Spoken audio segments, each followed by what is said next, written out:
Now we will discuss the case concerning what we know as due process. It was the Goss versus Lopez case. The case began in 1971 at Franklin High School in Columbus, Ohio. African Americans and other minority students had organized demonstrations to protest bad conditions at schools that were largely black. A group of students disturbed a class in the auditorium and police were called in.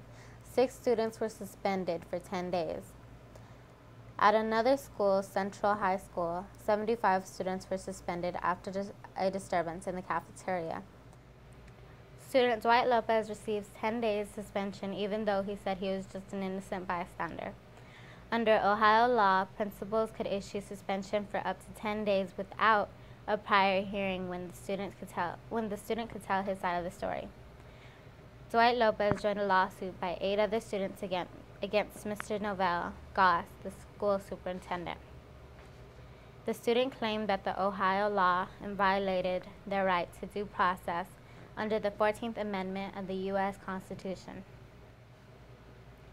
The students claimed that the Ohio law violated their rights to due process under the 14th Amendment of the U.S. Constitution.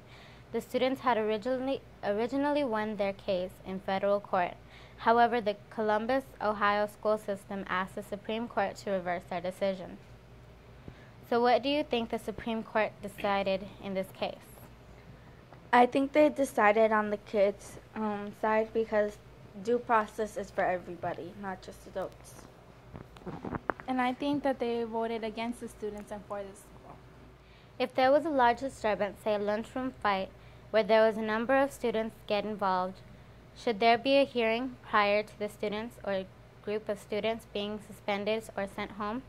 Or should the principal be able to suspend them without a hearing or meet with the students and or parent? I think they should have a meeting because you never know if somebody was just accidentally, in the wrong place at the wrong time and accidentally got into the fight. So you never know. And I think they need evidence and they need a hearing before they do anything because they don't know who started it or if some people were just there just looking.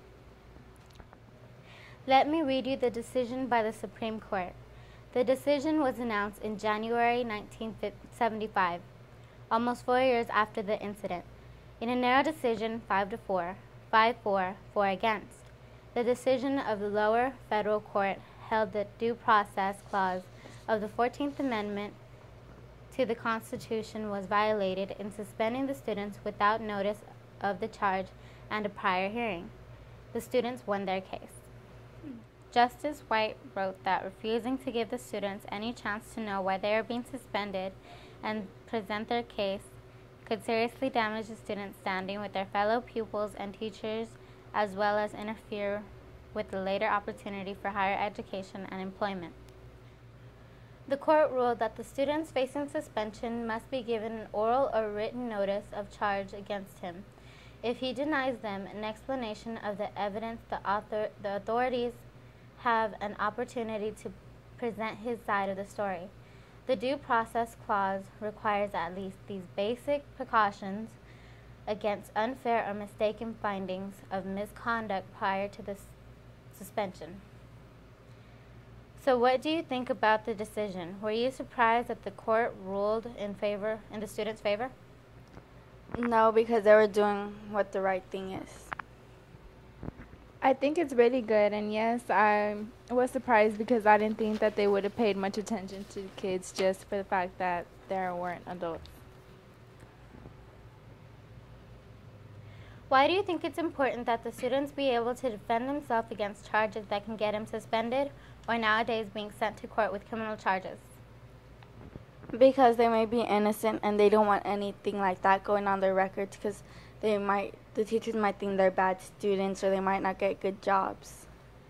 Yeah, I also think that because they could go on the records and later on in life they can't get a good job or go to college and stuff. Do you think that lots of students may not know that under the 14th Amendment they have the right to due process and don't exercise their rights to defend themselves? And if they get in trouble at school and either suspended or charge filed against them? No, I don't think that a lot of students know that. I think that they just take their charge and leave it at that.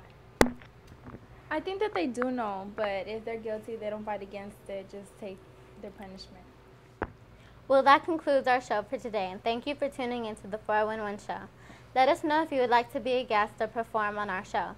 Check out our website at 411show.blogspot.com, MySpace, and YouTube.